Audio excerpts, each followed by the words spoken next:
Inorganic में periodic properties से एक क्वेश्चन फिक्स है almost. Periodic property and chemical bonding लिख लो पूरा, periodic property and chemical bonding, इससे दोनों मिला के 2 से 3 क्वेश्चन फिक्स है। 2 से 3 क्वेश्चन, 2 मिनिमम है लेकिन 3 भी हो जाते हैं कभी कभी, ठीक है। पीरियोडिक प्रॉपर्टीज से अपने वही टॉपिक्स है, स्टैंडर्ड टॉपिक्स हैं, जैसे कि ionisation energy comparison, ionic radii comparison, electron affinity comparison, यही सब फंडामेंटल क्वेश्चंस हैं। आइसो इलेक्ट्रॉनिक स्पीसी जो है उनके बारे में क्वेश्चन आ जाते हैं। पीरियोडिक प्रॉपर्टीज में यही है, इन्हीं के ऑर्डर जो ट्रेंड्स होते हैं डाउन द ग्रुप, ये सब होता है। और एक और बहुत इंपॉर्टेंट, इलेक्ट्रॉनिक कॉन्फ़िगरेशन लिखना।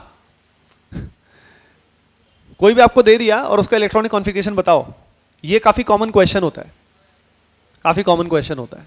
कोई भी 47 नंबर आ गया, 55 आ गया, बताओ कौन है, उस तरह का। अब बात आता है केमिकल बॉन्डिंग। केमिकल बॉन्डिंग में सबसे इंपॉर्टेंट है shape and hybridisation and MOTB obviously. इसीलिए 2 क्वेश्चन आने के चांस होते हैं। एक तो शेप हाइब्रिडाइजेशन से आने के चांस बहुत हाई रहते हैं, एक अपना किससे आने के चांस होते हैं, एमओटी से, मॉलिक्यूलर ऑर्बिटल थ्योरी से। पैरामैग्नेटिक है, डायमैग्नेटिक है, बॉन्ड ऑर्डर का increasing order, decreasing order, fixed question आते हैं उनसे यार, डायरेक्ट है। डाइपोल मोमेंट से कई बार क्वेश्चन आते हैं, डाइपोल मोमेंट कंपैरिजन, वो भी खास तौर पे ऑर्गेनिक कंपाउंड्स। अब इसमें स्टैंडर्ड क्वेश्चन है वो NF3 वाला, NH3 वाला, किसका डाइपोल ज्यादा होगा, NF3 NH3, किसका 0 होगा, किसका नॉन 0 होगा। तो लेकिन डाइपोल, दे लव डाइपोल। तो ये तीन जो बताए आपको, इनमें से कुछ ना कुछ मिल जाएगा आपको। तो यहां पे 2 से 3 क्वेश्चन तो इनऑर्गेनिक के यहीं पे हो गए। अब बात आती है coordination D and F block. ये मैं एक साथ कंपाइल करूंगा क्योंकि कोऑर्डिनेशन कंपाउंड्स में प्राइमरीली ट्रांजिशन एलिमेंट्स और उसी के साथ ही डी एंड एफ भी आ जाता है। कोऑर्डिनेशन से क्वेश्चन और डी एंड एफ मिला के 2 से 3 क्वेश्चन हो सकते हैं, ठीक है, 2 से 3 क्वेश्चन। ये ऐसे मैंने सेगमेंट बना रखे हैं और इसके बेसिस पे पूरा पैटर्न दिमाग में चलता है। कोऑर्डिनेशन की अगर बात करें तो फंडामेंटली एक क्वेश्चन तो again shape, geometry, paramagnetism, diamagnetism. DsP2 है, sp3d2 है, क्या उसकी शेप है, पैरामैग्नेटिक है, डायमैग्नेटिक है, इनर ऑर्बिटल कॉम्प्लेक्स है, आउटर ऑर्बिटल है, इस तरह के जो एक ही उससे सारे रिलेटेड है ना, ये सारे के सारे फंडे। हाँ, अब इसी में बता रहा हूँ ना। तो एक तो ये हो गया, ये ज्यादा इंपॉर्टेंट है। लेकिन अब दूसरा पार्ट इसमें आ जाता है IUPAC नेमिंग का भी कई बार क्वेश्चन आ जाता है, और आइसोमेरिज्म से आ सकता है। ये 3 पार्ट है मेनली, प्राइमरीली इन 3 पार्ट में से क्वेश्चन आता है। कभी कभी आपको मैग्नेटिक मोमेंट दे देता है, उसके बेसिस से आपसे पूछ लेता है। तो क्वेश्चन पूछने के तरीके अलग अलग होते हैं। IUPAC से क्वेश्चन बहुत बार आता है। और दूसरा आइसोमेरिज्म जो होता है वो बहुत अच्छे से क्वेश्चन आता है। स्टीरियो आइसोमेरिज्म जो हो गया, कितने बनेंगे इसके, इवन ऑप्टिकल एक्टिव है कि नहीं, वो भी इसमें कई बार कनेक्ट होकर आ जाता है। डी एंड एफ ब्लॉक में सबसे इंपॉर्टेंट जो है, कुछ तो NCERT में जो थ्योरी दी होती है उससे भी क्वेश्चन आ जाता है, लेकिन उसके अलावा लेंथेनाइड, एक्टिनाइड, कॉन्ट्रैक्शन, ये वाला पार्ट ऑलवेज लाइक आता ही है, इससे क्वेश्चन आ ही जाता है बहुत बार कि कॉन्ट्रैक्शन, लेंथेनाइड, एक्टिनाइड, कॉन्ट्रैक्शन। बाकी अगेन इन सब में NCERT के छोटे छोटे पॉइंट्स भी कभी भी आने को तो आ सकते हैं, पर अगेन मैंने बोला कि अपन की पॉइंट्स पे देख रहे हैं, मतलब ये तो बिल्कुल हॉटेस्ट होते ही हैं। अब इसके बाद अगला पार्ट जो आया वो कौन सा आया, ब्लॉक केमिस्ट्री। ब्लॉक केमिस्ट्री पूरा, मतलब in the sense P block, S block पूरा ही। क्या हाइड्रोजन भी ले लो, चलो S block, P block and hydrogen. इसमें मैं S ब्लॉक हाइड्रोजन से एक क्वेश्चन फिक्स है। S ब्लॉक एंड हाइड्रोजन दोनों चैप्टर अलग अलग हैं, लेकिन इनसे एक क्वेश्चन तो आ ही जाता है दोनों को मिला के। हाइड्रोजन छोटा सा चुन्नूस चैप्टर है, पर कभी आएगा कभी नहीं आएगा। जैसे एक बार आइसोटॉप से रिलेटेड क्वेश्चन आ गया था। अब मैं ब्लॉक में ओवरऑल बताना चाहूंगा, ज्ञान देना चाहूंगा कि ब्लॉक जो केमिस्ट्री है, ब्लॉक केमिस्ट्री जो है उसमें अगर बात करें तो क्वेश्चन एक तो आता है स्ट्रक्चर बेस्ड क्वेश्चन।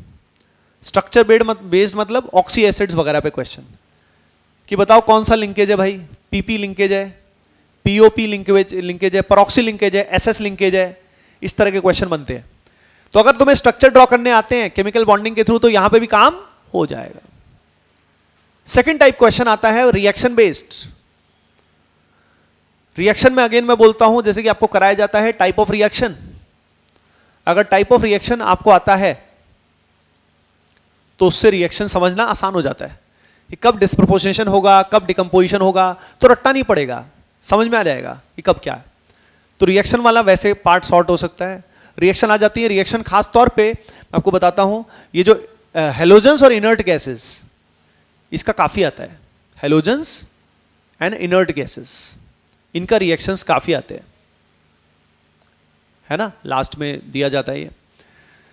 उसके अलावा ऑब्वियसली बैक बॉन्डिंग और अपना ये bridge bonding, back bonding, bridge bonding, Lewis acid, Lewis base उनका स्ट्रेंथ जो होता है BCl3, BBr3, ये वाला जो पार्ट रहता है ना, लुईस एसिड का आ जाता है, कई बार पूछ भी लेता है कौन सा लुईस एसिड है कौन सा नहीं है, सॉर्ट ऑफ ऐसा, ठीक है।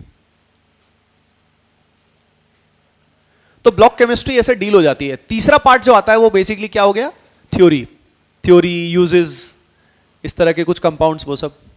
तो यार वो तो फिर एनसीईआरटी से ही होगा, लेकिन उसका आरओआई थोड़ा कम है, क्योंकि उसको पूरा इतना पढ़ोगे उसमें से कुछ निकल के आएगा, खोदा पहाड़ निकली चुईया।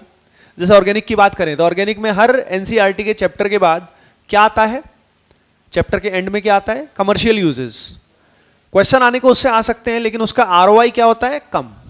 सिमिलरली फिजिकल प्रॉपर्टीज की अगर बात करें, क्वेश्चन आने को आ सकता है बॉइलिंग पॉइंट से रिलेटेड क्वेश्चन, ये लिखना भूल के लिख लेना उसमें अलग से, comparison of boiling point, melting point, boiling point, melting point.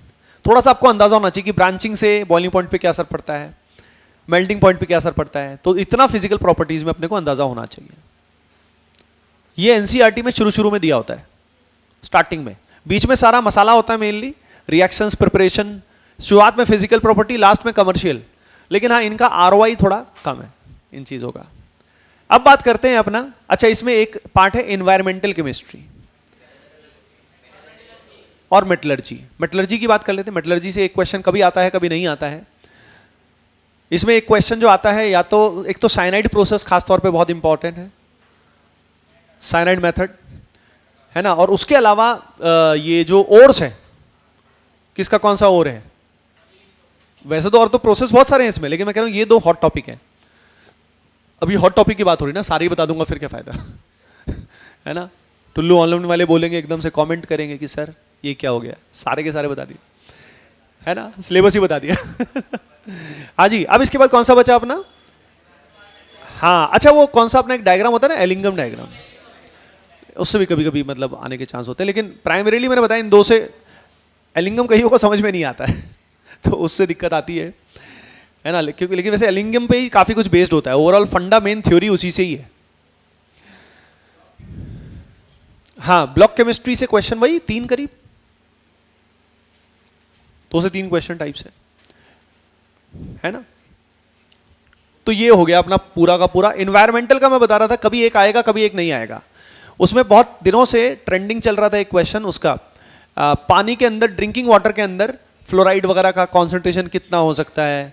BOD से क्वेश्चन आ सकता है, बीओडी जो बायोलॉजिकल ऑक्सीजन डिमांड है, बीओडी से। खास तौर पे आजकल जो ट्रेंड में रहता है, ये हमेशा से ही ट्रेंड में है, ग्रीन हाउस इफेक्ट, है ना, ग्लोबल, और स्मोक खास तौर पे आता रहता है, मतलब है ना, कि स्मोक के कॉन्स्टिट्यूएंट क्या होते हैं। बहुत कॉमन प्रॉब्लम्स हैं आज के टाइम में, लगातार इसका न्यूज आता है, तो नेचुरली उनके दिमाग में भी उससे रिलेटेड बात आ ही सकती है। ग्रीन हाउस गैसेज कौन कौन सी होती हैं, उससे रिलेटेड क्वेश्चन बन सकता है। पॉलीएटॉमिक गैसेज होती हैं इन जनरल। हाँ जी, तो यहाँ पे इनऑर्गेनिक का भी मामला आपको क्लियर हो गया कि कहाँ कहाँ से क्या क्या जोन है।